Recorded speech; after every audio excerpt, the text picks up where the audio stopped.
Hello, I'm Dia Mirza, and all through my pregnancy, I smoked. Actually, I didn't, but it doesn't really matter. Because my unborn child and I are a part of the 90% of the world who breathes polluted air. Breathing in Indian cities has been equated to being a regular smoker. WHO tells us that air pollution kills about 7 million people worldwide each year. In India alone, there were as many as 9,80,000 deaths in 2019 because of particulate matter. But these are numbers.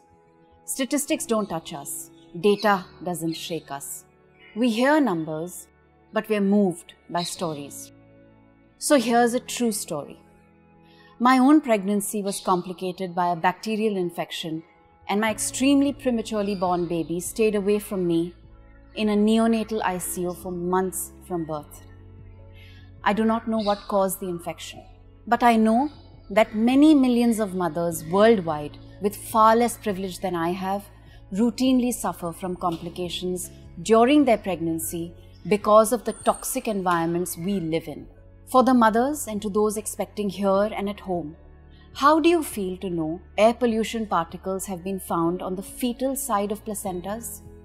That even unborn babies are exposed to the dirty air produced by motor traffic and fossil fuel burning? And what happens when our babies arrive in the world? Our children are born into a world in crisis.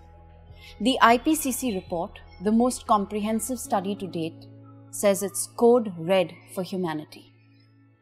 My baby is now a part of a planet where temperatures are rising by the day. Heat waves and other extreme weather events arrive unexpectedly and with more intensity. Avian was born into a world where water, soil, and air can all be poisonous. Avian is not just statistics. He has a face. The 67,000 or so other Indian babies born with him on the 14th of May aren't just numbers. They look like you and me.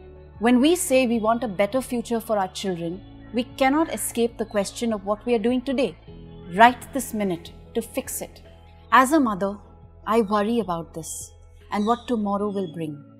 I worry about biodiversity loss and if my son will be able to see wild animals in their natural habitats rather than in books.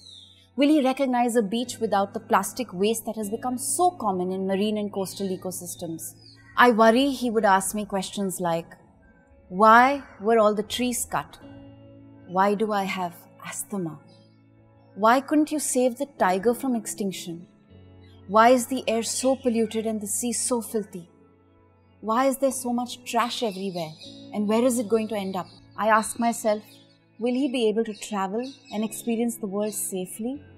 And if some of its most beautiful wonders will still be around for him to marvel at? A child is born alive to both the beauty and the horror in the world. A child grows as healthy as the planet he lives in. Will he need to wear a mask forever? If not for COVID-19, then because of air pollution? We may delegate tasks at home or at work, but we cannot delegate to someone else the responsibility for keeping our children safe. If you feel climate action is hard today, think of how hard it will be tomorrow, and the day, the week, the month, the year, the decade after.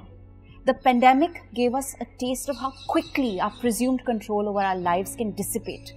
The challenges ahead are enormous. So let us make no mistake. What is unfolding around us is just a glimpse of the calamities that will grow. As a mother, I will do my absolute best to be a responsible earthling and to fight for the right of my child to grow up in a healthy planet.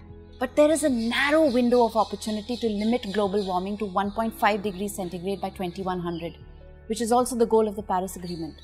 Let's make sure we enter it, so long as it's still open. I invite mothers and fathers around the world to join me in demanding governments and big corporations drastically cut down their greenhouse gas emissions and switch to renewable and clean energy. There are approximately 7 billion people on the earth today.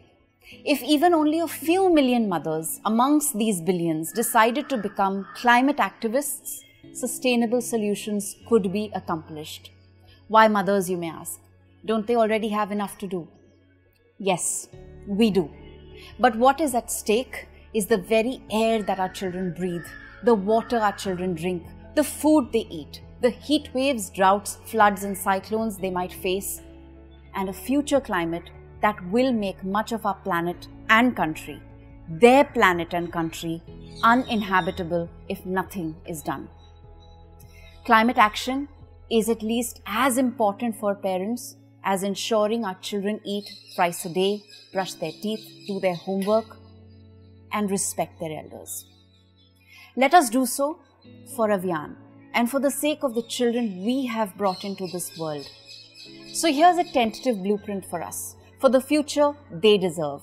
A blueprint I hope may spring many of you away from lethargy into action. We can start at home. We can influence our neighborhood, our village, our town, our workplace and national authorities to change. Let's start small. Simple practices like carpooling wherever possible is now a choice that can make a big difference. Buying and eating less meat and more organic fruits and vegetables whenever possible is important. A LED bulb uses 70 to 90% less energy than a standard bulb, limiting the need to burn that much more coal. LED bulbs also last longer than CFL bulbs, which means a lower rate of manufacturing, which is another source of carbon emission. So replacing our lights from CFL bulbs to LED bulbs can be a cost-effective way to make a big difference.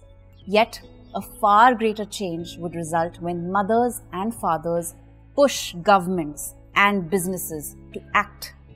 India is on the verge of an acute power crisis due to coal shortage, and there's never been a better time to switch from fossil fuels to renewable energy. We cannot control the sources that power our homes and our factories, but we can control our politicians. Yes, that's how it works in democracy. Weeding out single-use plastics from our lives is another big challenge. We now know that plastics have made their way into the bloodstream of our babies. I ask mothers, let us begin questioning the origin and the ultimate destination of whatever we buy for our homes and children. Let's consume consciously. Plant trees. Yes, please. Let's plant them for the sake of the biodiversity that is vanishing from our cities, to replenish animal habitats and forests, and for greener neighborhoods for our children. Let us plant trees to memorialize special days, distribute saplings as gifts, and teach our children to hug trees and stand up for them. But above all, let's resist when our governments come up with a plan to bulldoze over a forest for the sake of a new shopping mall, a road, a highway, or an office building. Protecting ancient trees that we have is always preferable to starting anew. I studied in a beautiful school where outdoor classrooms were often organized under big trees. We fell in love with the most beautiful and rare species. We also talked about consumerism, and we were taught that human activity is changing the world's temperatures. But I realized that not all children have this privilege to access the right information. So let us please teach our kids that they're not the sole inheritors of the earth. Let's teach our children environmental stewardship. Let's also listen to our children. Some of the most powerful environmental action is being led by young people. Let us make climate change a part of our school curricula and dinner table conversations. I invite all mothers to speak out for planet Earth, the only home our kids will ever have. As a UNEP Goodwill Ambassador and a mother, I will continue to mainstream the climate issue wherever and however I can. Let us create our own revolution in our kitchens, social clubs, offices and boardrooms. Let's get on WhatsApp and Twitter and TikTok and spread the word. Mothers aren't going to sit out this crisis. Mothers will not take no for an answer from corporations and governments, because this time we are fighting for the right for our children to breathe, to live, to thrive. It is not as if we can afford not to get this right. With a powerful, unified, intentional energy and synergy in place, we can, because Mother Nature is an incredible self-repairing system. All we need to do is facilitate that process and give back to her what our greed, arrogance, ignorance and avarice has destroyed. By restoring nature, we can fix much of the climate crisis. So, I call upon all mothers and fathers too, of course, to unite for Mother Nature and for all her children.